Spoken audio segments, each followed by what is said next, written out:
जय श्री हरि विष्णु। भगवान विष्णु सबका मंगल करें। जय सनातनी के इस अंक में आज हम जानेंगे, श्रवण करेंगे ज्येष्ठ पूर्णिमा बट पूर्णिमा व्रत कथा 2025। ज्येष्ठ पूर्णिमा को बट पूर्णिमा भी कहा जाता है। इस दिन विवाहित महिलाएं अपने पति की लंबी उम्र के लिए व्रत रखकर बट वृक्ष की पूजा करती हैं।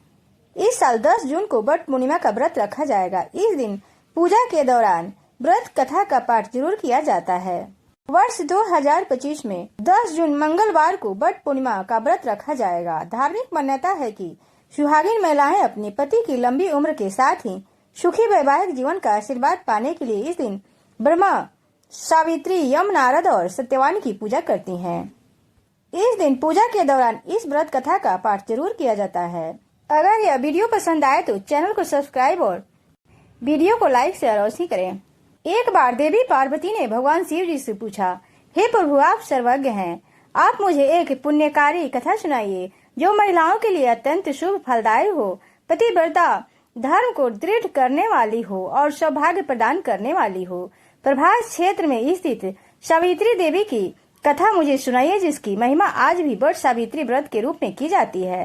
तब भगवान शिव बोले, हे पार्वती, मैं तुम्हें एक कथा सुनाता हूँ जो महिलाओं के लिए आस्था, शक्ति और पतिव्रता धर्म का अद्भुत मिसाल है। यह कथा प्रभास क्षेत्र की है, जहाँ सावित्री स्थल नाम का स्थान पर बट सावित्री व्रत की महान परंपरा का आरंभ हुआ। बहुत समय पहले मध्य देश में अश्वपति नामक एक प्रतापी और धर्मनिष्ठ राजा राज करता था। वह सत्यवादी, क्षमाशील और प्रजावत्सल था, परंतु उसे कोई संतान नहीं थी। संतान की प्राप्ति के लिए उसने कई वर्षों तक नित्य सावित्री देवी की पूजा की।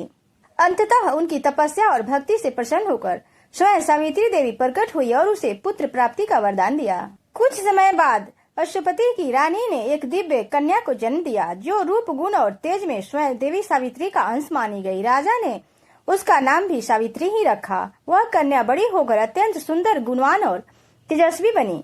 नगरवासी उसे देखकर यही कहते थे कि यह कोई साधारण कन्या नहीं है, देवी का अवतार है। जब सावित्री यौवनावस्था में पहुंची तो राजा अश्वपति ने विवाह की चिंता की।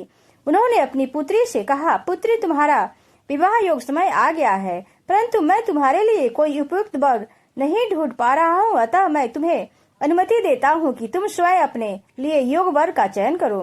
राजा के निर्देश पर सावित्री कुछ वृद्ध बुद्धिमान मंत्रियों के साथ वन क्षेत्र की यात्रा पर निकली, जहां उन्होंने कोई तपस्वी और राजवंशीय परिवार को देखा और अंततः शाल्य देश के निष्कासित राजा धूम्रत सेन के पुत्र सत्यवान को अपना वर चुन लिया।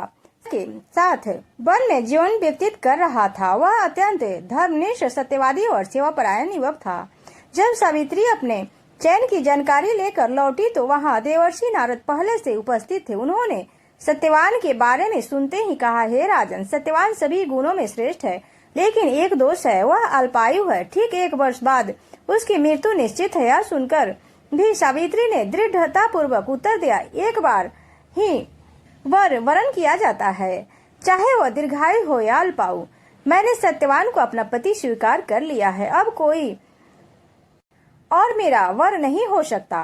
राजा ने सावित्री की दृढ़ता देखकर नारद की सहमति से शुभ मुहूर्त में सत्यवान से उसका विवाह करा दिया। विवाह के पश्चात सावित्री पति के साथ वन में निवास करने लगी और आश्रम में जीवन अपना व्यतीत करने लगी। आश्रम जीवन को अपना लिया। सावित्री को नारद मुनि की बात याद थी, इसलिए वह प्रतिदिन दिन रात की गणना करती रही। जब सत्यवान की मृत्यु के दिन शेष रह गए तब सावित्री ने उपवास का संकल्प लिया। तीसरे दिन उसे बट वृक्ष के नीचे व्रत करते हुए देवी सावित्री की पूजा की। पूजा के उपरांत वह अपने पति सत्यवान के साथ लकड़ी लेने वन की ओर गई। वन में सत्यवान को अचानक सिर में तेज पीड़ा हुई। वह सावित्री की गोद में सिर रख कर लेट गया। तभी सावित्री ने देखा कि एक तेजस्वी कृष्ण वर्ण पीत वस्त्रधारी, मुकुटधारी पुरुष वहां आए, जिनकी उपस्थिति दिव्य प्रतीत हो रही थी। सावित्री ने उन्हें प्रणाम करके पूछा कि आप कौन है।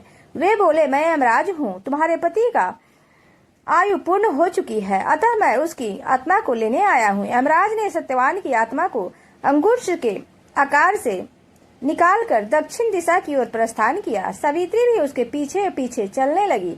यमराज ने कई बार उसे रोका, परंतु सावित्री बार बार विनम्रता से उत्तर देती रही। जहाँ मेरे पति जाएंगे वहीं मेरी गति है।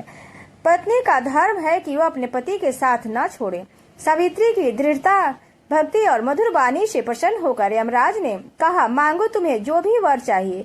सावित्री ने कहा, मेरे सास ससुर की नेत्र ज्योति लौट आए। यमराज बोले, तथास्तु। थोड़ा आगे बढ़ने पर यमराज ने फिर वर मांगने को कहा। सावित्री ने कहा, मेरे ससुर को उनका खोया हुआ राज प्राप्त हो। यमराज कहा, तथास्तु। अंत में यमराज ने तीसरी बार वर मांगने को कहा। सावित्री ने कहा, मुझे सत्यवान से उत्पन्न 100 पुत्र का वर दीजिए। यमराज मुस्कुराए और बोले, तथास्तु। परंतु अगले ही क्षण उन्हें भान हुआ कि वह वर तभी संभव है जब सत्यवान जीवित रहेगा। अपनी ही बातों में बांधकर यमराज ने सत्यवान की आत्मा को मुक्त कर दिया और कहा कि हे पतिव्रता स्त्री, तुम्हारे सत्य, तप और भक्ति और प्रेम ने मुझे भी पराजित कर दिया। मैं तुम्हें आशीर्वाद देता हूँ कि तुम्हारा वैवाहिक जीवन दीर्घ और सुखमय हो। सावित्री अपने पति सत्यवान के साथ लौट आई। आश्रम में पहुंचकर उन्होंने देखा कि उनके पास ससुर की आंखों की ज्योति लौट आई है और धूम्रत सेन को उनका राज भी प्राप्त हो गया है। समय के साथ सावित्री के 100 पुत्र प्राप्त हुए और वह पतिव्रता धर्म का प्रतीक बन गई। एक बार देवी पार्वती ने भगवान शिव जी से पूछा कि प्रभु, आप सर्वज्ञ हैं, आप मुझे पुण्यकारी कथा सुनाइए जो महिलाओं के लिए अत्यंत शुभ, फलदायी, पतिव्रता धर्म को दृढ़ करने वाली हो और सौभाग्य प्रदान करने वाली हो। तब भगवान शिव ने माता पार्वती को इस दिव्य कथा का रस तत्व प्रदान किया था।